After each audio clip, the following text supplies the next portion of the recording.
Welcome to the Forgotten ECE, the show where before and after school educators, summer camp and PD staff and CYWs have a place where they are seen, heard, and valued. I'm your host, Jamie Wegler, and I am so excited you're here.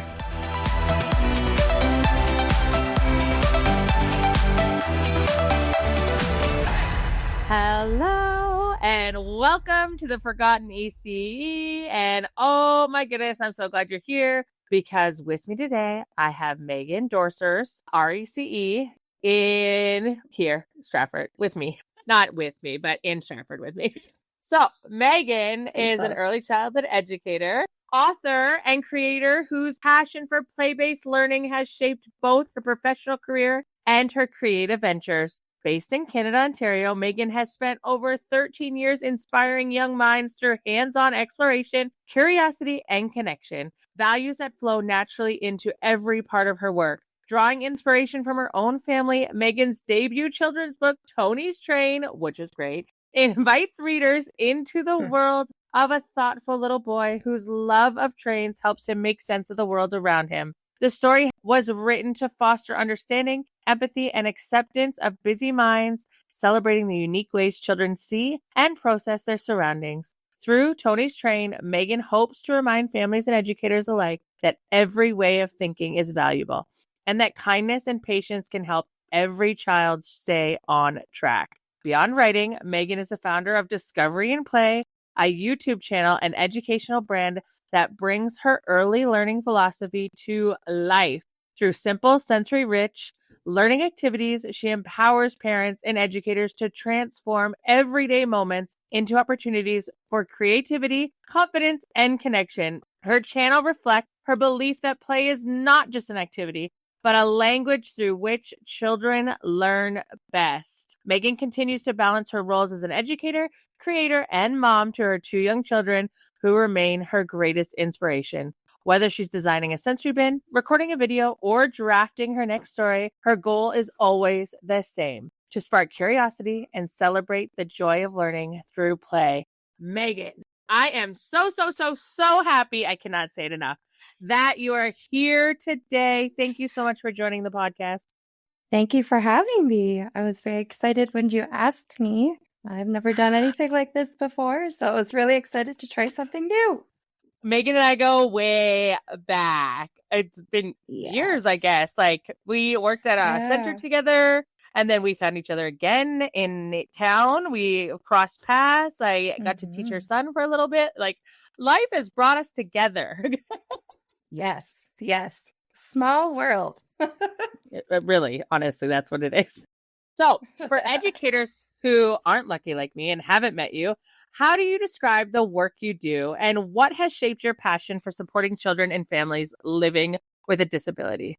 Well, I think that it's quite a broad question because I think it just depends on everyone's situation in there. But where I have a little bit more expertise, I guess, is working with neurodiversity within my son who has neurodiversity. And that's where we've had some struggles with things myself, just learning a learning curve for myself. Every day is new, every day is different, but also just thinking if that's hard for me, I had to think about how it's probably even harder for him for things and just how he sees the world. And I just think resources are out there that many families or even educators don't always know about. So it's just really nice to be able to look into those things and just know that you're not alone.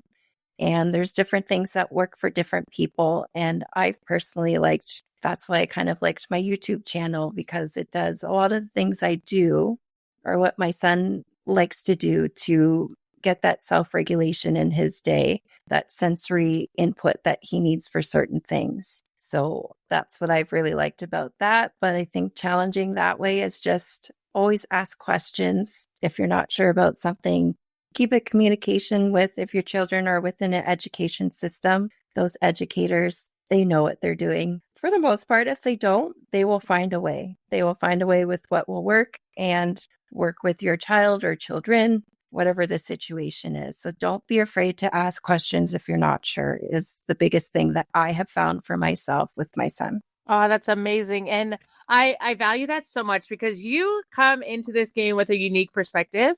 You have the combination and experience of both an educator and a parent of a child who is Yes. neurodiverse. So how has living with both sides of this relationship shaped your perspective of the sector itself? You know what? I think it's just giving me a whole different way of understanding, of just realizing of how something so simple can seem simple to me and it's not to somebody else. And just being able to find that balance that will work for both myself and this child that I could be around or with my own son. And just finding those little things because it could be something so small and it just makes a huge difference. So I think just me understanding that I need to go about it a different way will make a world of a difference. I love that. And it's so true. Like each child is unique in they're unique in their own way. That's what I was going to say, but that's what Yeah. unique means. But they're unique and they all we have to come at it understanding that children are trying to get a message across, or children are trying to tell us what they want, or how they do things might be different than what our expectations are. And we have to be able to adjust our expectations to meet that of the child, right? Mm-hmm. And I like how Definitely. you touch on the things that we might find simple, which others might not find simple, and just understanding that there's different perspectives of that. Yes, definitely. So, what is something you wish educators understood about families who may be navigating a diagnosis or uncertainty or this overwhelm? I think the biggest thing is just it all ties down to like if you're not sure, just keep in communication. I know a lot of the things where I guess I could tie this into how I went about it with my son, because a lot of what you get in there, especially with the school age group, is age, where this is age appropriate, but they're behind in doing this. It's like, okay. And I kept hearing that over and over. And I'm like, but I just had a feeling that there was a reason why this might be more difficult. So you have to advocating, especially for your child, is a big thing. And I know that's easier said than done in certain situations, but it's really the best way that you'll get with getting those diagnoses. If you're not sure, you got to ask those questions. You got to ask the teachers, the educators, whoever is working with your children. Okay, we're struggling with this. How can we go about making this better for them? And I kept getting those roadblocks where it's like, he's this age, this is age appropriate. I'm like, okay. But I have multiple sources that are telling me that it's a big struggle of where he's having time with focus. And just so it's like my mama instincts were like, okay, there's something more going on here. And when we found out about his diagnosis, it was an interesting reaction because it was like a little bit sad, but relieved at the same time. Just being able to be like, okay, now I have more of an understanding. I can work with this now. I can look into things. I can understand this more in a way that I can help him understand things more as well. So I think just going about, you got to advocate. You got to look into these things. If you really feel like something is amiss, don't be afraid to look into it further. Yeah, that's great. That's such a good point. And then it really leads into this beautiful thing that you've created. So many people think sensory play as an early years thing in general. But why is it an important aspect for school age children? I think a lot of people, when they hear sensory play, they might just be picturing like a toddler scooping rice or just playing with Play-Doh, which is wonderful. Those are great. But sensory play doesn't stop being valuable once kids start school. So in fact, it's just as important or even more so. So as children grow, their sensory systems are still developing and refining. So activities that engage their senses will help them regulate their emotions, focus their attention, and process all that information coming at them during the school day. So things like exploring textures, building with loose parts, or doing movement-based play will support those skills like problem solving, coordination, and even that literacy and math readiness that we all like to hear. And honestly, school age kids need those sensory breaks. So I know you'll agree with me on this part. They spend a lot of the time during the school day listening, following structures, sitting more, and sensory play gives them that chance to reset and even decompress. So and connect with their creativity again. So it's not about age. It's about giving their brains and bodies what they need to thrive. Oh my goodness, Megan, you are speaking to my heart of hearts. I love that. You're absolutely right. And it does. There's this weird condensation that when you say sensory play, it's like, oh, you're dumping water. Or like you said, you're scooping rice. It's like there's so much more to sensory play than that. And there's so many more aspects that you can, and opportunities for educators to get creative with it. Mm-hmm. What sensory needs do you notice most in before and after school programs? I love that question because before and after school programs, I really notice that sensory needs can really vary and it depends on the time of day. So, what the children have already experienced. In morning, so before care, kids often need that calm and grounding activities. So, something that helps them ease into their school day. They might be more sensitive to noise or movement. So, offering quiet sensory choices like Play Doh, drawing, or small manipulatives gives them a gentle start before heading into a busy classroom. And then after school, so at the end of the day, it can almost be the opposite. So like I said, they've been sitting, listening, following to those directions all day. So their bodies might be craving more movement and a sensory release. So you'll see a lot of that wiggly energy. That's where the gross motor outdoor time, which I know that is always within those programs. And even those simple sensory bins can make such a difference at this time of day. So it helps them regulate and transition from the structure of the school day. So something more relaxed and playful. So really it's about reading the energy of your room. So some kids need to move, some need quiet, and sensory experiences can meet both of those ends of that spectrum, which is great. Yeah, you're absolutely right. And I do value that you said that there's different, it depends on the children, it depends on your room, and it also depends on the time of day, because what you might offer at the end of the day, you probably won't offer at the beginning, and vice versa. Mm-hmm.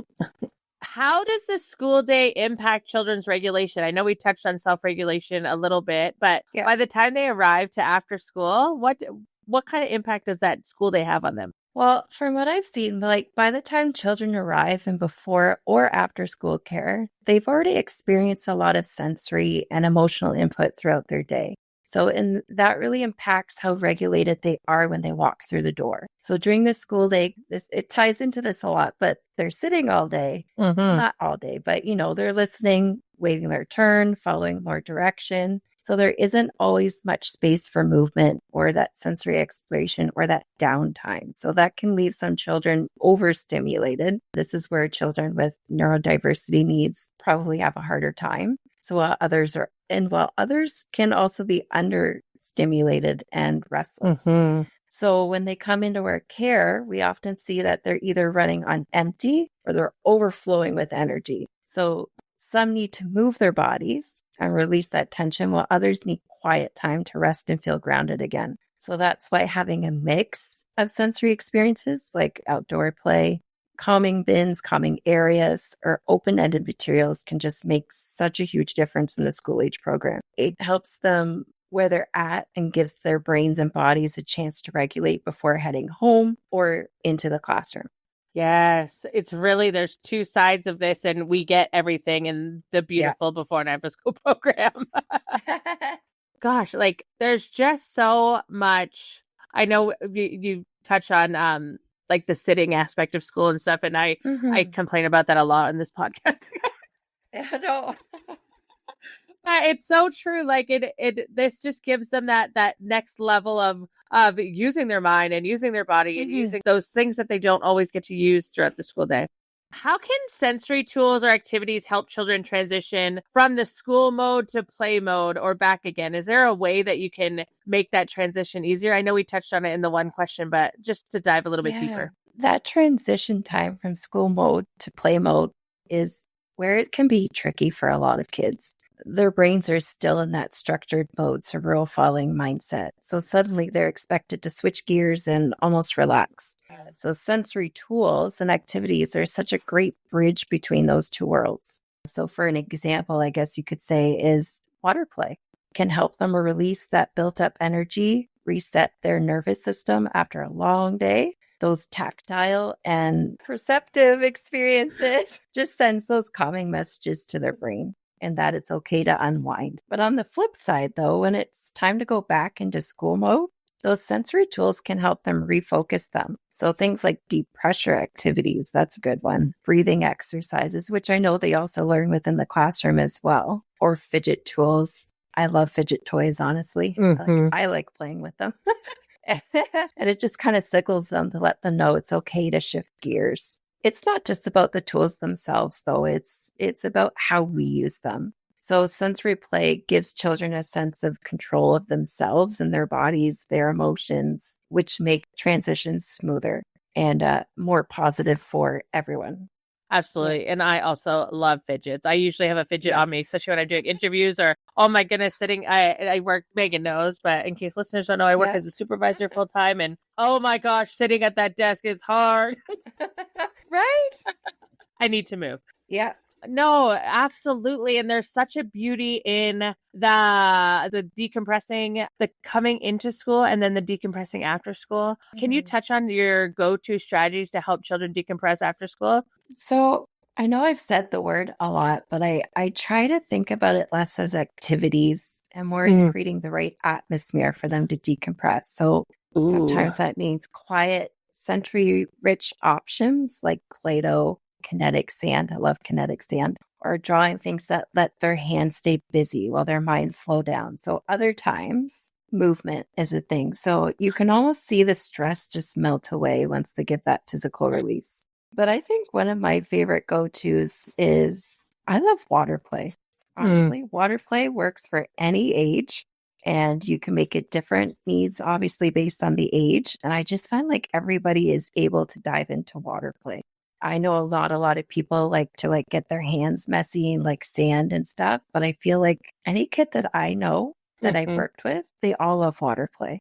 I don't know if you find that too. I find water play so calming.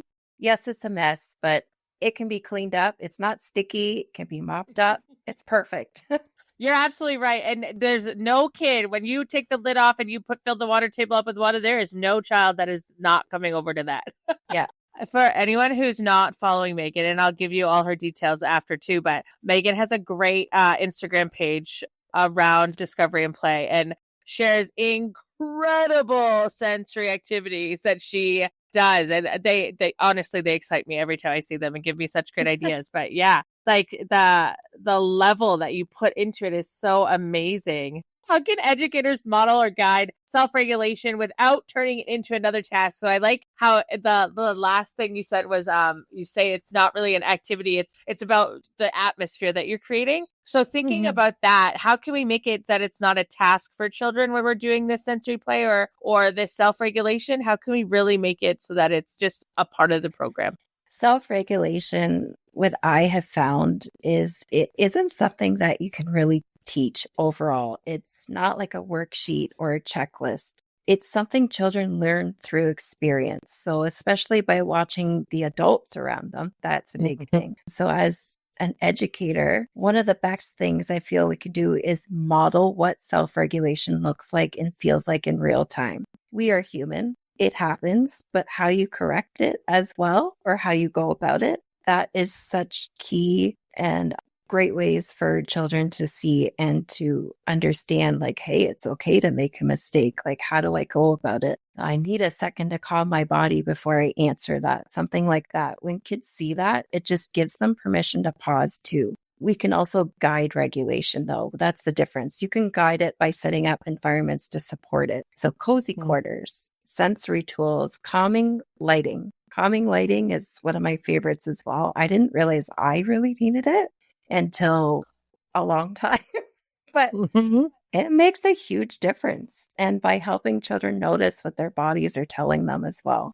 So it just like I said, modeling those things like through what we do as adults is a big thing. So even saying things like, when we see them having those emotions, it looks like your body has a lot of energy right now. Like, don't assume that you know what they're feeling either. So just like kind of be like relating to them in a way, but I never like to label. I want them to tell me how they're feeling if they can. It's where I know my son has a lot of struggles with this, is where he has a hard time with in school more than at home.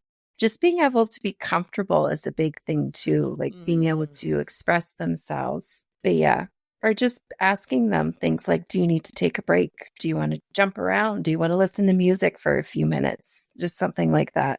It's not so much about correcting their behavior either. It's about co-regulating and showing them that big feelings are normal and it can be manageable, even when it doesn't feel like it sometimes. When we respond with that empathy and the calmness ourselves, instead of adding another expectation, children just start to internalize those strategies naturally over time. Yeah, absolutely. I am a huge advocate for co-regulation. I think there's so many benefits of it, and I understand as a hyper person, I'm very hyper. Megan knows that. Yes. That it helps me even when I am trying to regulate myself in a situation where someone is heightened, that I also come down so that they feel like it's okay to get into that regulation, or so that they can feel safe enough to start talking about what's going on. But I would have to agree that labeling children's emotions for them is just assuming what they're feeling, and we don't know what they're feeling. We're not that child. Yeah. And that co-regulation and modeling is such a great strategy to get those key skills that are needed to eventually self-regulate, to get them processed. Mm-hmm. Yeah. So, as we know, school age is mixed age, or these great diverse groups. We could have children that are 4 all the way up to 12 in there, sometimes as young as 3. How can sensory play help build belonging in these diverse groups? This is one of my favorite things about sensory play because it's such an equalizer. In mixed age or diverse groups, you'll often have kids with different abilities because of the age range, and the comfort levels are different as well. So, but sensory play gives everyone a way to participate at their own pace. So it's hands-on, open-ended. It can even be nonverbal, which was what I really like about sensory play. So children don't have to rely on language, skill level, or even confidence to join in. Whether they're scooping, pouring, building, exploring textures, they're all contributing in a way that feels right for them. And when we watch those moments, an older child helping a younger pour water, or 2 kids laughing over how something feels, like, oh, this feels sticky.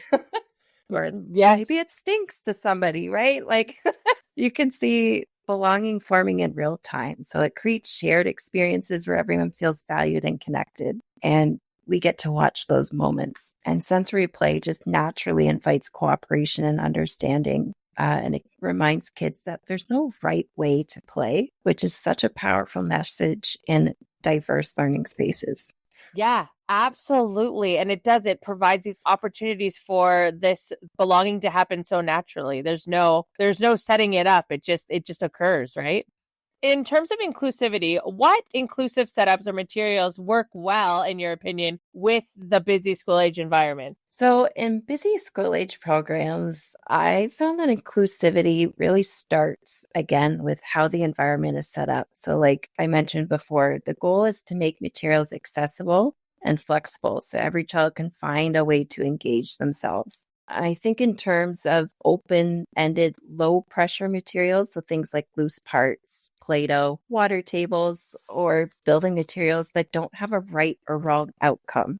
Those kind of setups just let children of different ages and abilities play side by side at their own level. And having a mix of sensory zones, I guess you could call them, also helps, like a quiet, cozy area with soft textures for kids that need to decompress, and more activities for those who need movement or stimulation. But yeah, honestly, it's about the mindset too. So when we plan with flexibility, knowing that kids will use materials in different ways, we create a space that tells them you belong here exactly as you are. Oh, I love that. Absolutely. That speaks to my heart, though. You're so right. And that is exactly the message we want our environments to share to the children, that they can be themselves here. Yeah.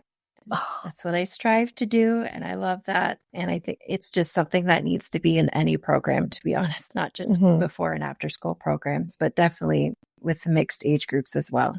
Yeah, absolutely. And honestly, your passion shines through, and the fire that is ignited in you is what is going to make this amazing. Like what's going to make just the concept that you're fighting for and advocating for amazing, honestly. Thank you. How can sensory experiences empower neurodiverse children or those with regulation challenges to participate fully? Well, those sensory experiences are just such a powerful bridge for neurodiverse children. So, those who struggle with regulation, when we offer sensory play, we're giving them more than just something fun to do. We're giving them the tools to engage, express themselves, and feel successful in ways that feel natural to them. So, for many neurodiverse children, sensory input really is how they make sense of the world. It helps them organize their thoughts, maybe manage big feelings and connect with others. So when we build those sensory opportunities into the day, like deep pressure play, textured materials, we're creating safe entry points where they can participate without feeling overwhelmed or even left out. It also just shifts that focus from what they feel they can't do to what they can do. So when they find comfort and confidence, we see more engagement, joy, and connection overall. So they might start to take more risks, try new things, and feel more proud of their abilities. It's just such a simple shift, offering sensory experiences with intention, but it just empowers children to be themselves and thrive in their own way. Yeah, it's like the opposite of a dominoes effect, I guess. It's not that they're piling things down, but if the things that they're piling down is like confidence and independence and stuff, it's that one shift can build all of that up. I guess it's setting the foundation is what I would say. So in your expert opinion, what simple sensory supports can educators integrate into routines such as arrival, snack, or transitions? I love this question because it really highlights sensory support doesn't have to be complicated or time consuming. It's often the simple, consistent things that make the biggest difference. So during arrival, I like to focus on grounding activities so that help children settle in. That could be like a sensory bin by the door that makes it more inviting to come in.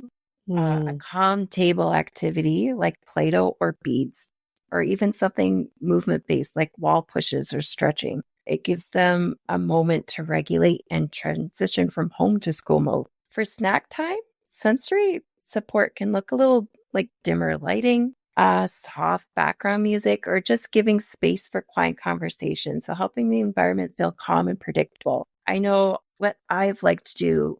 I like doing this upon arrival as well, not just snack time, but I like putting on like classical music, softer music for kids to come into just the beginning of the day. I've always done that within my classroom setting. Some people think it might seem odd to others, but I'm like, doesn't it just seem more peaceful to walk into quiet, calmer music? And then as the day goes on, obviously the change of music can change.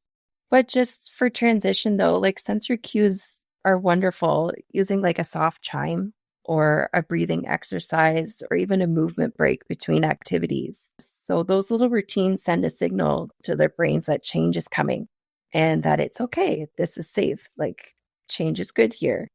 It's all about weaving that sensory awareness into everyday moments. So not as an extra, but as a part of how we care for children's whole selves throughout the day.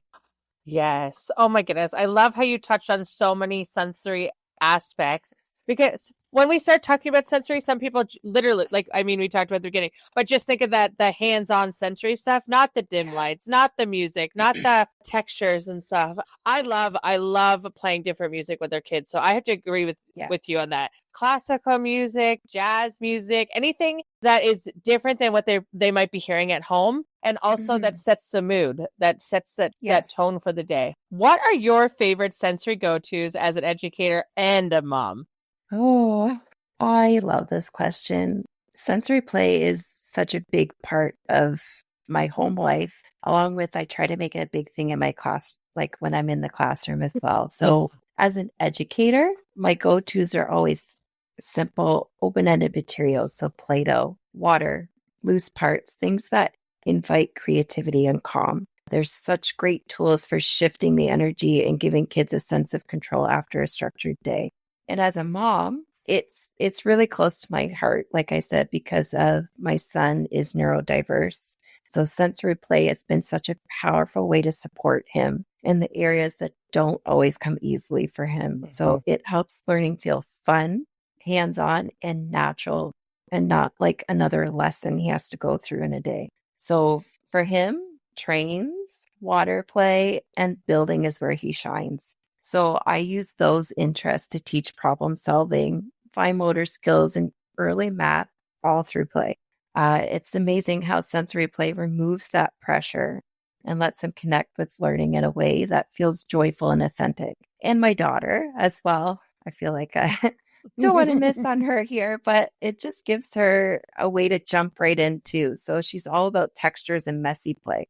So it becomes something we enjoy together as a family. For me, sensory play isn't just an activity, though. It's a bridge, like I mentioned. So it connects worlds as an educator and a mom, and it helps my children. And I've seen a difference that it does with children that I've worked with to help them learn, regulate, and just grow in their own beautiful way. Tie in there my go-tos. I think it's broad. I think just in general, just having sensory anything put into a day is my go-to. It just depends on what time of the, like what the day and what's going on too. Like that flexibility, it's going to change. It's going to be different. So I don't know if I have a specific go-to. It's just something that is just in our everyday life. Yeah, and many different aspects. No, that's totally understandable. And when you're so passionate about it, it makes it easy, I'm assuming, to take what you're doing at home and bring it to work and then ignite that flame in the children that you're working with. Like it just comes naturally, right? Mm-hmm, definitely. And it also kind of be like, oh, like this really worked for this child. I'm like, oh, I'm going to see because he has similarities with things. I'm going to try that next time and see if that helps with something, or if that gives that more of that sensory outlet that they need, or, oh, that didn't really work. I'm going to try something different next time. Yeah. And it lets you play that kind of give and take in the process of elimination to see what works. And there's no harm, no foul. No. You can try anything. Amazing. So how can programs or individuals that are listening to this design spaces that invite regulation without needing big budgets or renovations?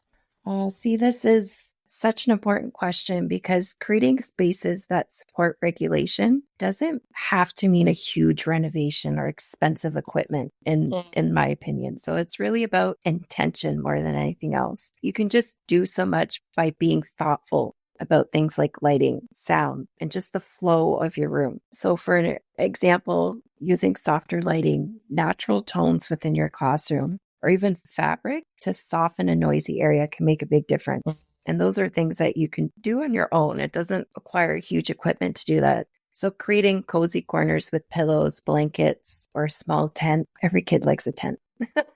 Literally. It gives a place to retreat and just feel safe when they need a sensory break. You can also think about textures too within your classroom. So adding baskets with different materials, or sensory tools like stress balls or fidgets, or even simple things like clipboards for kids who need to stand while working instead of sitting. Those options just send the message, it's okay to listen to your body here. And the most powerful part isn't the setup, but it's the culture you build around it. So when educators value regulation and model it themselves, like I mentioned before, the space can become calming and inclusive. It's less about fancy furniture. It's more about creating an environment that feels safe and is responsive to all the children's needs. Yes. Oh my goodness. You touched on a lot there. The one that stood out to me the most is the clipboard for standing. So you obviously know my son, but my son is super busy. He would thrive with the clipboard in the class because sitting at a desk it doesn't work for him. He doesn't like sitting at a desk. He needs to move. And then it goes to rocking back and forth in the chair and not having all four legs of the chair. And it turns into this disaster. Or tapping on the floor. It's like, Yes. So giving him the opportunity where you can bring in a clipboard and be like, okay, you know what? You can stand or walk around to work. Would definitely help with that. Oh, I love that. Yeah. My son he definitely thrives with doing stuff like that too. It's true, right? It becomes this sensory engagement and sensory inputting it into your class. It becomes this great tool for advocacy for children and for educators and parents, so that they not only do they learn this more inclusive practice, but they learn what's best for the kids, really, and that each child has individual needs and we need to respect those. Yes. So with that being said, what shifts when we stop viewing sensory play as extra and start seeing it as essential for mental health and readiness? I think everything shifts when we stop viewing sensory play as something extra, like you mentioned, and just start seeing it as essential. So when we frame it as extra, it feels like one more thing to do on a to-do list. So something we'll get to if there's time, if you keep it in that way of looking at it. But when we see it as essential, we recognize that sensory experiences are the foundation of how children regulate, focus, and connect with the world around them. It's not just play, it's how their brains and bodies find balance. So sensory play supports mental health in such a natural way. It gives children an outlet for stress, ways to express emotions, and a path to calm when words just aren't enough.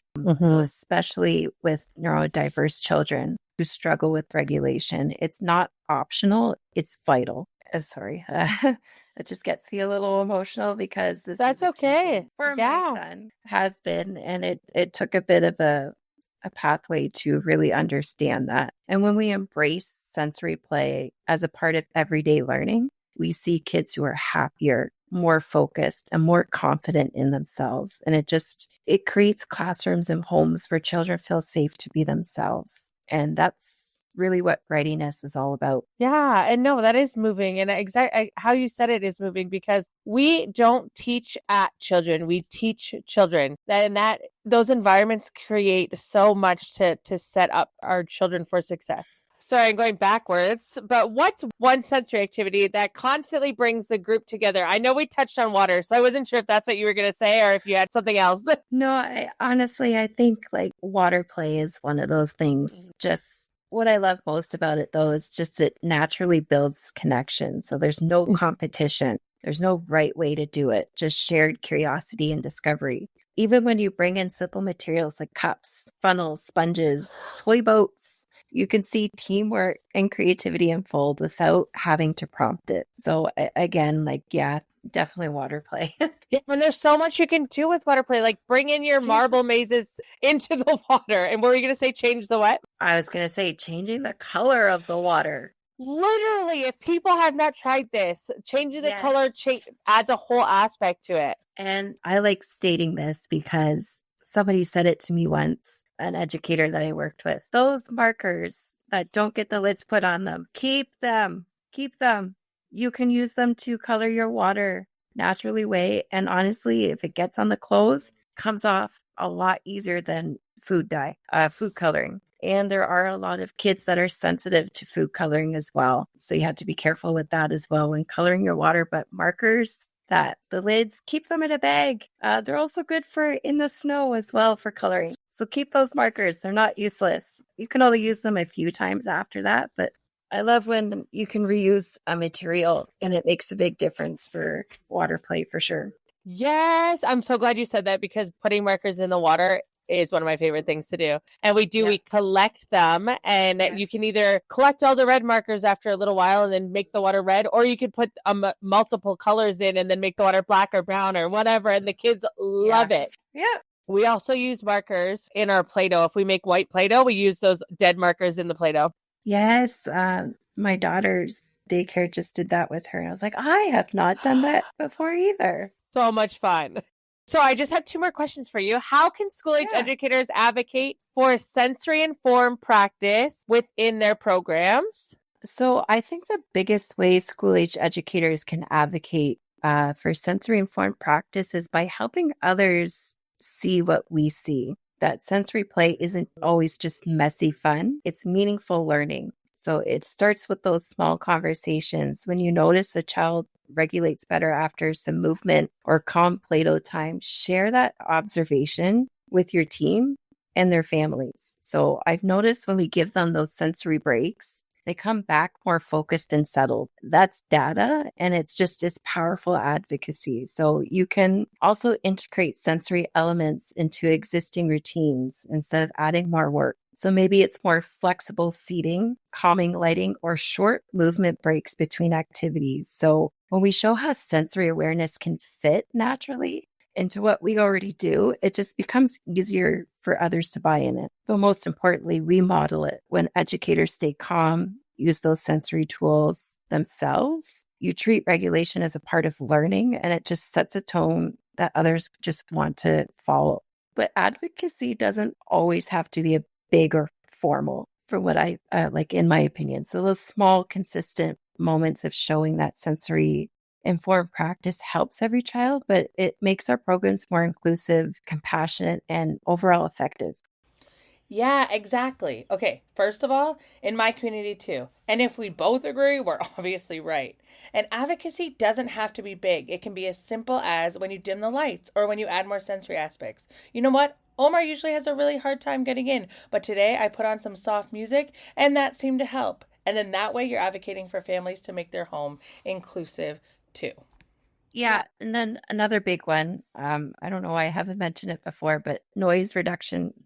Noise reduction headphones are a big thing. I honestly didn't realize that I have use from it for a lot of things, even within a day. And so noticing that that helps my son with things, I was like, you know what? I'm going to try it. See if it makes a difference for me sometimes when I feel like the room is just like, I feel like everyone's asking me 20 questions right now. I want to hear you, but it's just a little bit too loud right now. So that's something interesting that I have found recently, even for myself. I just something so small like that. Like it doesn't have to be big fancy ones, like just something that helps tune the noise out a little bit more, or those extra background noises. Yes, I recently had the opportunity to try some on, and it's almost magical that they cut the background noise out and you can still hear. Pretty unbelievable, actually. Okay, last but certainly not least, one more question. What's one message that you hope listeners take away about inclusion and regulation through sensory experience? What I really hope listeners take away is that inclusion and regulation aren't separate goals. They grow hand in hand, and sensory experiences are often the bridge between them. So when we give children opportunities to explore through their senses, we're not just helping them calm down or focus.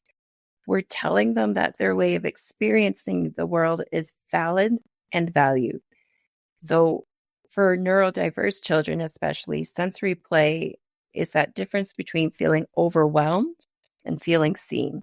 And inclusion starts when every child feels they belong exactly as they are. And sensory play creates that. It meets children where they are at, gives them tools to regulate, opens the door for connection and understanding. For me, that's why I created Discover and Play and what it's all about. So helping kids learn, grow, and connect through play that celebrates every kind of learner. When we make sensory experiences part of our everyday practice, we're not just supporting development, we're nurturing empathy, joy, and belonging. Yes, mic drop. Wow, Megan, this was so incredible. Thank you so much for coming onto the Forgotten ECE and for being here and sharing your knowledge. Where can listeners get a copy of Tony's Train? So Tony's Train, I actually self-published it through Amazon KDP. So if you go through Amazon and you put in Tony's Train, it will pop up.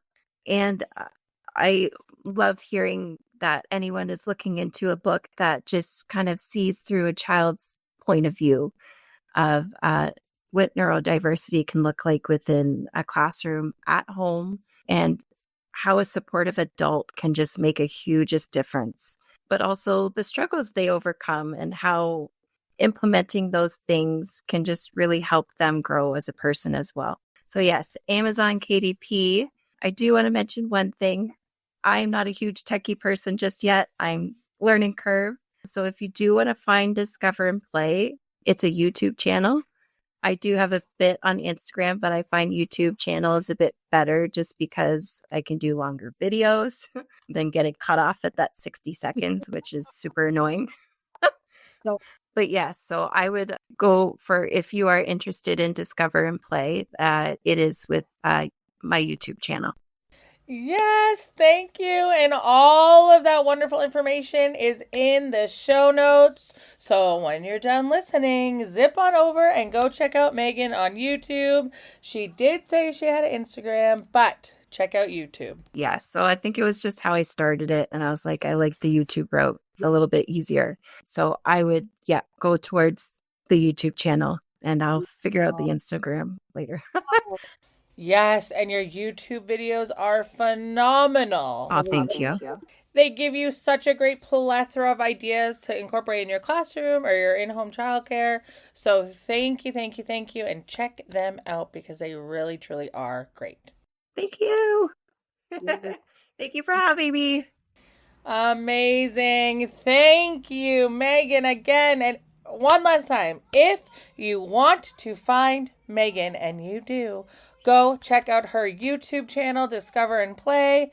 It is incredible. Oh my goodness. Thank you, Megan. All right, listeners, thank you again for listening to the Forgotten ECE. If you liked it, please do so. And don't forget to subscribe and share. Thanks for the love. Have a great day.